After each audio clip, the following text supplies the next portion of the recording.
things that's happened with the 49ers recently has been this quarterback debate, right? Going into the draft, they make the trade 6 weeks ahead of the draft. They trade all these assets, and it's clear they're trading for one position. And I think the initial reports, I mean, I know this. I remember Chris Sims, Ian Rappaport, Adam Schefter, Mike Garofalo, all these national NFL reporters are all saying, oh, the 49ers are picking Mac Jones. No question. Like, absolutely no question. And I think the consistent thing we saw with all those sources, with all those people who would come out and put their reputation on the line. I mean, we saw it on Twitter for Kyle drafting Mac Jones. It's all these people who were connected to Kyle Shanahan or connected to Mike Shanahan. So I guess for me, I don't know if Kyle really wanted to take Trey Lance. And let me put it in this sense. I think he was okay with the decision, but if Kyle had the absolute last say in everything that was going on in this building,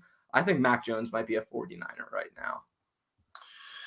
So I'm going to worm out of answering this question because obviously I don't know for sure, but I think there's some very interesting things here. You mentioned some national guys. The person that I really respect is Matt Mayoko, and he was convinced that Kyle was taking Mac Jones, and I think even after the fact, like he was kind of shocked that it didn't happen. So there's definitely smoke here.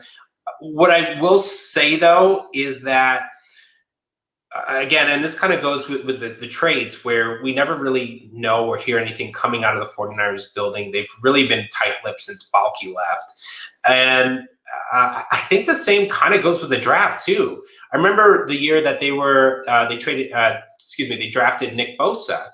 We had no idea. There was so much debate and back and forth.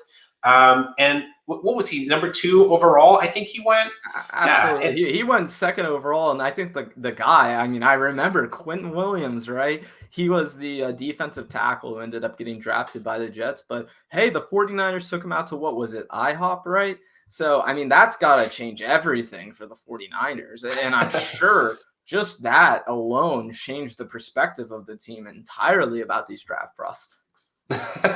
Yeah, totally, man. And what I'm saying though is, I think the one really positive thing about this group of guys that they have is that they're not interested in working with the media, in leaking different things. I believe so. Maybe I am going to get to a consensus here. Maybe I do think that maybe he didn't fully want Mac Jones.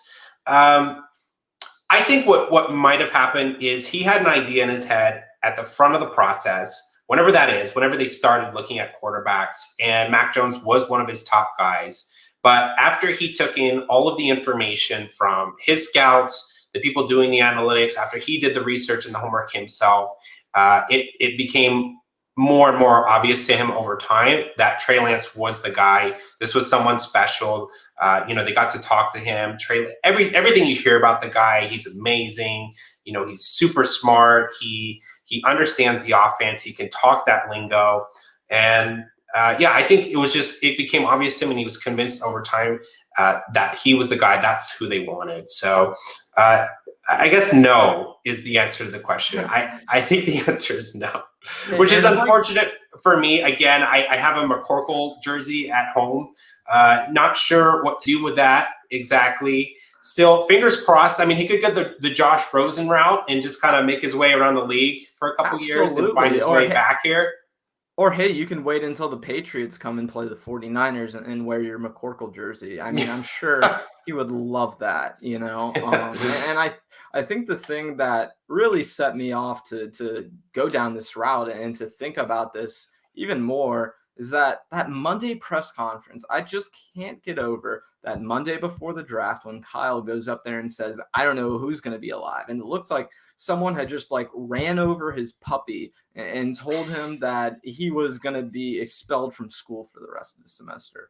I mean, it looks like he had gotten the worst news in his life. And all the reporting afterwards was that the 49ers made their decision on that day. So I think that's the only part of me where I'm like, did Kyle want Mac Jones? And did he throw a tissy fit like a toddler and then just throw a tantrum and be like, oh, I'm just going to go out there and show everyone who's right.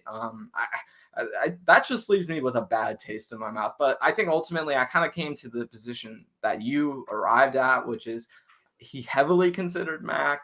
He probably wanted Mac at some point in the process, but ultimately, once he got all the information, and I think once they talked to the people, Trey Lance really he proved himself, and not just like I said to the front office, but to Kyle, I think especially.